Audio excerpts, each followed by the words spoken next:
네, 렉스 틸러슨 미 국무장관이 북한과 전제 조건 없이 대화할 수 있다고 제안한 지 하루 만에 백악관에서 지금은 대화할 때가 아니라는 입장을 또 발표했습니다.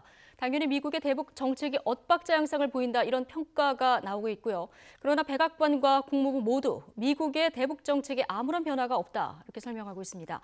왕선택 통일외교 전문기자 연결해서 백악관과 국무부 엇박자 논란 좀 점검해 보도록 하겠습니다. 왕선택 기자 나와 있습니까? 네, 왕선택입니다. 예, 조건 없이 북한과 만날 수 있다. 틸러슨 장관의 발언 이후 백악관과 국무부에서 나온 후속 상황을 먼저 좀 정리를 해볼까요? 네, 말씀하신 대로 틸러슨 장관 발언 어제 새벽의 일이었습니다. 예. 전제 조건 없이 북한과 만날 수 있다는 내용이었습니다. 근데 이 발언이 나온 직후에 백악관 대변인이 북한은 위험하게 행동하고 있고 트럼프 대통령의 견해는 변하지 않았다 이런 입장을 내놓았습니다. 그렇다가 만 하루가 지난 오늘 새벽에 백악관의 국가안보회의 대변인이 한국 언론의 질문에 대해서 지금은 북한과 대화할 때가 아니다. 북한이 핵과 미사일 도발을 일삼는 상황에서 무조건 마주 앉을 수 없다. 이렇게 말을 한 겁니다. 예. 이어서 국무부 대변인은 미국의 대북 정책은 변하지 않았고 엇박자는 없다. 또 이렇게 말을 하면서 적절한 시기가 돼야 대화할 수 있다는 입장이고 지금은 대화할 때가 아니다. 이렇게 설명을 했습니다. 예. 그런데 틸러슨 장관이 전제 조건 없이 만날 수 있다고 말한 것하고 지금 백악관의 입장은 굉장히 다른 것으로 들리는데요. 이 엇박자가 없다는 주장에 동의할 수 있을까요? 네, 사실 표면적으로 보면 엇박자라고 비판할 수 있고 또 미국의 대북 정책이 뭔지 헷갈린다, 불평할 수 있는 것도 충분히 이해할 수는 있습니다만 예. 내용을 이렇게 좀 자세하게 따라가 보면 엇박자라고 보기보다는 제가 보기에는 일관성이 유지가 되고 있다고 생각합니다. 예. 틸러슨 장관의 어제 발언도 구체적인 내용을 좀 더 보면 전제 조건 없이 대화할 수 있다라는 말도 했는데 그러면서 동시에 진정한 대화를 위한 조건은 여전히 제시를 하고 있었습니다. 예를 들어서 대화를 하려면 일정 기간 도발 휴지기가 있어야 하고 북한은 다른 선택을 하기를 원한다는 관점을 갖고 대화 테이블에 나와야 한다. 이런 말도 했습니다. 예. 지금은 대화할 때가 아니고 대북 정책은 변하지 않았다라는 말을 크게 본다면 사실 백악관 입장이고 틸러슨 장관의 입장도 유사한 부분이 있습니다. 그렇군요. 자, 내용적으로 다른 분석을 할 수 있다고 하지만 듣기에는 매우 혼란스럽게 들리는데요. 자, 이렇게 혼란을 유발하는 상황이 이제 반복이 되고 있는데 이게 트럼프 행정부의 특징입니까? 아니면 미국 외교 정책의 특징입니까? 두 가지가 동시에 겹쳐진 것 같습니다. 예. 미국에서는 당근과 채찍을 동시에 사용하는 것이 현명하다라고 하는 것이 기초적인 상식입니다. 북한이 이제 유엔 안보리 결의를 위반하고 있고 NPT 규범을 위반하기 때문에 제재와 압박을 하고 있지만 동시에 비핵화의 길로 나온다면 북한이 원하는 것을 제공할 수도 있다. 이런 구상을 보여주는 것을 동시에 하는 것입니다.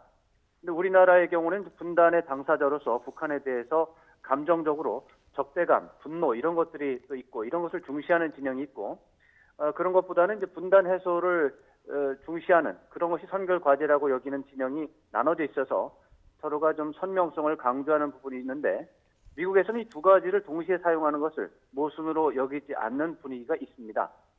또 말씀드린 것처럼 트럼프 대통령의 특성 중에서 전략적인 모성을 유지하려는 특성도 굉장히 좀 반영이 된 것으로 보입니다. 예. 트럼프 대통령은 자신의 생각이 무엇인지 다른 사람에게 노출하는 것을 바보다 이렇게 표현한 적이 있습니다. 그래서 다른 나라 지도자, 특히 적대 관계에 있는 지도자들을 헷갈리게 만드는 언행을 주저하지 않고 있습니다. 트럼프 대통령의 의사소통의 특성 가운데 하나인 전략적 모호성 이런 것이 분명히 반영이 된 결과라고 보겠습니다. 그렇군요. 자, 왕선택 기자. 틸러슨 네. 장관이 조건 없이 대화할 수 있다. 어제 이렇게 말하면서 내가 실패하면 짐 매티스 국방장관이 나설 것이다. 이런 얘기를 했습니다. 자, 네. 매티스 국방장관은 뭐 군사행동까지 주장하는 강경파 아니겠습니까? 이 말도 어떻게 보면 혼란을 의도적으로 유발하기 위한 발언으로 봐야 합니까? 네, 일단 틸러슨 장관을 포함한 트럼프 대통령의 참모들 분명히 트럼프 대통령의 지침, 전략적 모호성을 준수하고 있습니다. 그런데 그 방식이 각자의 역할에 충실하는 그런 방식으로 전개가 되고 있습니다. 예. 결국 국무부 장관은 국무부 장관의 입장을 말하고 또 국방부 장관은 국방부 장관의 입장을 말하는데 어쨌든 간에 최종 결정은 트럼프 대통령이 하기 때문에 트럼프 대통령 자신은 마지막 순간까지 모호성을 유지할 수 있습니다. 그런데 이번에 틸러슨 장관의 발언은 사실은 그것보다는 미국 외교 정책의 전형적인 특징, 당근과 채찍의 동시 병행, 이쪽으로 좀 더 볼 수가 있겠습니다. 틸러슨 장관은 외교 노력이 실패하면 군사적 조치를 준비하고 있다는 것을 북한에 알려서 북한이 외교 협상에 응하도록 압박하는 차원으로 평가를 할 수 있고요. 예. 매티스 국방장관, 북한에 대한 군사적 조치를 자주 말을 했습니다만 그때마다 마지막에 반드시 외교적인 해결을 지지한다 이런 말을 항상 해왔습니다. 예. 그렇기 때문에 당근과 채찍을 동시에 병행하는 것은 미국의 외교 안보 최고 관료들이 당연히 하는 것이고요. 이것은 제재 일변도나 유화 일변도 이런 게 아니고 압박과 유인책을 항상 병행하는 것이 현명하다라고 하는 미국 외교의 특징을 보여주는 것입니다. 예. 그렇다면 종합적으로 미국의 대북 정책 방향 어떻게 정리를 할 수 있을까요? 간결하게 말하면 최대 압박과 관여에서 변한 것이 사실은 없습니다. 어제도 그렇고 오늘도 그렇습니다. 예. 한편으로 북한을 강력하게 압박을 해서 비핵화 대화에 강제로 나오도록 다양한 협박을 진행하고 있습니다. 미국은. 트럼프 대통령은 북한에 대한 협박을 지속하면서 북한을 군사적으로 공격할 수도 있다. 이런 인식을 확산하면서 자기의 협박이 이거 믿어야 된다라고 하는 협박의 신빙성을 최고 수준으로 높이는 전술을 계속해서 사용하고 있습니다. 그러면서 동시에 북한이 비핵화 협상에 나온다면 북한이 원하는 안보 우려를 해소하는 조치를 취할 수도 있고 경제 지원을 포함한 다양하고 과감한 인센티브를 제공할 가능성이 있다는 메시지도 틸러슨 장관을 통해서 계속해서 발신하고 있는 겁니다.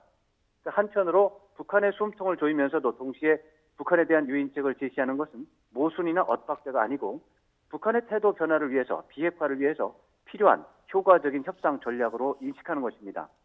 틸러슨 장관에 대한 트럼프 대통령의 신임 여부가 변수가 될 수가 있지만 이번 발언에 대해서 별다른 트윗이 나오지 않고 있습니다. 트럼프 대통령의 진위는 사실 트윗을 통해서 나오고 있기 때문에 트럼프 대통령의 트윗이 나오기 전까지는 신임이 유지가 되는 것으로 평가할 수 있고요. 예. 그렇기 때문에 최대 압박과 관여, 이 병행 정책은 지속하고 있다. 이렇게 평가하는 것이 좀 더 안전하겠습니다. 예. 알겠습니다. 여기까지 듣겠습니다. 왕선택 YTN 통일외교 전문기자였습니다.